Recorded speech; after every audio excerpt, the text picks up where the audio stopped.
Salut tout le monde, alors aujourd'hui je vais vous parler d'un nouveau manga sorti aux éditions Delcourt Tonkam et qui s'appelle Je voudrais être tué par une lycéenne. Bon alors tout est dans le titre au niveau du scénario puisqu'en fait ça parle d'un jeune homme qui s'appelle Haruto et dont le rêve, enfin c'est plus qu'un rêve en fait, c'est vraiment une pulsion, un fantasme, tout ce que vous voulez, qui est d'être tué par une lycéenne. En fait le jeune homme souffre d'une pathologie qui s'appelle l'autoassassinophilie et en fait c'est une pathologie qui fait qu'on est attiré, on est excité même sexuellement par l'idée de se faire assassiner.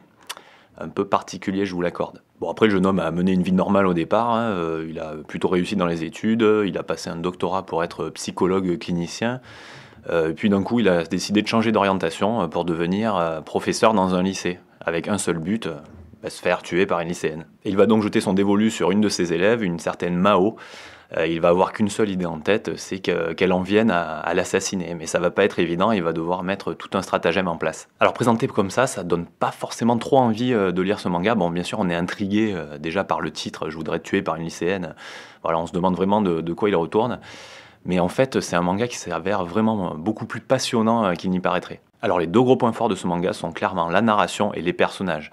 Déjà les personnages sont directement très bien développés dans ce premier tome. Bon, à savoir qu'il n'y a que 2 tomes, donc c'est vrai qu'il fallait aller vite, mais on sent pas de précipitation particulière. En un seul petit tome, l'auteur arrive voilà, à les développer de manière assez remarquable. Donc déjà le personnage principal, Haruto, on comprend un petit peu son cheminement psychologique, comment il en est arrivé à vouloir se faire assassiner par une lycéenne, même si on ne comprend pas forcément...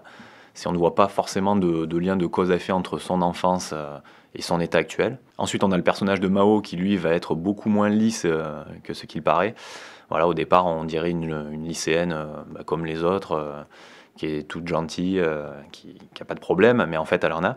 Elle a une amie autiste aussi qui s'appelle Aoi et qui est vraiment très particulière, hein, qui ressent beaucoup de choses et qui va être un personnage, on sent, très important dans ce manga. Et on a aussi Yukio, le camarade de classe, qui est secrètement amoureux de Mao et qui lui va jouer un rôle aussi assez important, même si au départ, c'est pareil, on se dit qu'il sert pas à grand chose. Et l'originalité du manga, c'est que le narrateur va changer, en fait, au cours des chapitres. Au début, ce sera donc Haruto qui sera le narrateur et on verra les choses de son point de vue.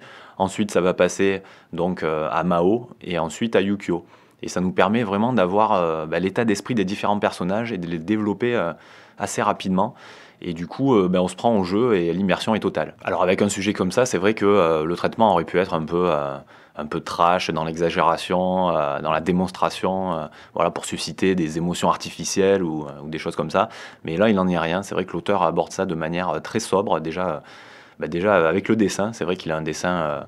très maîtrisé, très carré, avec un découpage très classique et qui colle très bien donc à l'ambiance. On n'a pas trop de scènes choquantes, c'est vraiment pas fait dans ce sens. C'est plutôt basé sur la psychologie des personnages. C'est vrai qu'on essaye de les comprendre, on essaye d'imaginer comment ça va se passer, puisqu'il n'y a que 2 tomes, donc on sait que dans le second tome, tout va s'enchaîner très vite et on va voir si notre ami, le professeur, va réussir à mener à bien son plan. Et malgré la pathologie de Haruto, c'est vrai qu'on arrive à quand même à s'attacher à ce personnage, même si on ne comprend pas tout à fait ce qu'il peut ressentir, parce que c'est vraiment très particulier, l'autoassassinophilie.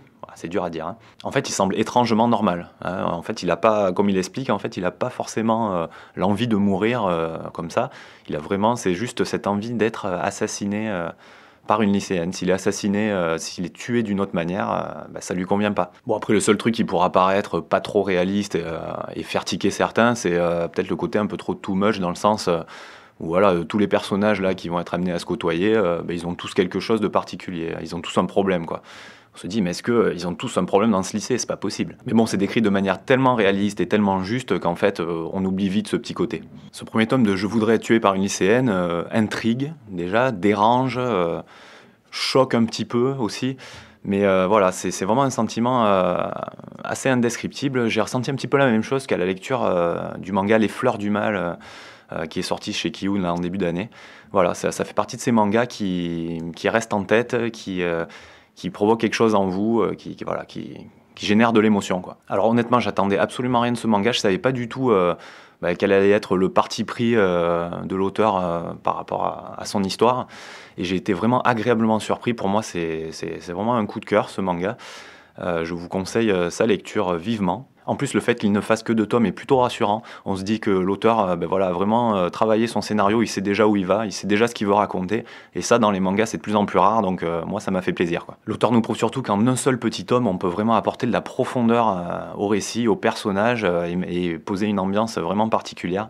Comme quoi, il n'y a pas besoin de 50 tomes pour faire avancer les choses. Bon, voilà pour mes premières impressions sur ce premier tome donc, de Je voudrais être tué par une lycéenne. J'espère que ça vous aura plu, ça vous aura peut-être donné envie de lire ce manga, qui vous intriguait peut-être vous aussi, ou alors au contraire, vous étiez passé un petit peu à côté par rapport au titre, qui peut paraître un peu racoleur, mais c'est pas du tout le cas, vous inquiétez pas. N'hésitez pas à laisser des messages pour dire ce que vous en avez pensé sur Facebook, sur YouTube, sur le site, et abonnez-vous à notre chaîne YouTube. Et je vous dis à bientôt pour une nouvelle chronique.